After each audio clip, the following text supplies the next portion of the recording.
So the very first thing God tells Moses to share with the Pharaoh is the correct representation of God and the correct representation of himself, Pharaoh. We all have a Pharaoh. We all have an ego. The Pharaoh is like an archetype that represents our ego. It's unchecked. We can all become like the Pharaoh. So I put here before us, like this is called the Master of Seeking Forgiveness. It's the prayer that helps to put our ego in check, if you will.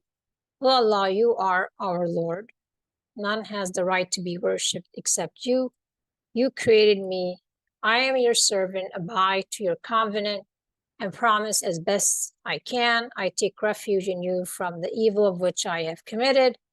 I acknowledge your favor upon me, and I acknowledge my sin. So forgive me, for verily none can forgive sin except you.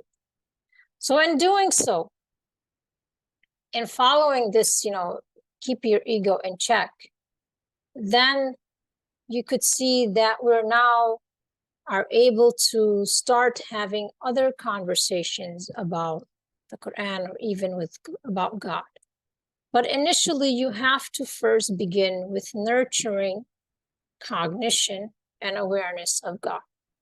That is how the conversation that was directed by God to Prophet Moses to take to the Pharaoh. But before any of us can go to the Pharaoh, we must face the Pharaoh within each and every one of us, because we all have an ego. I have an ego. Everybody has an ego.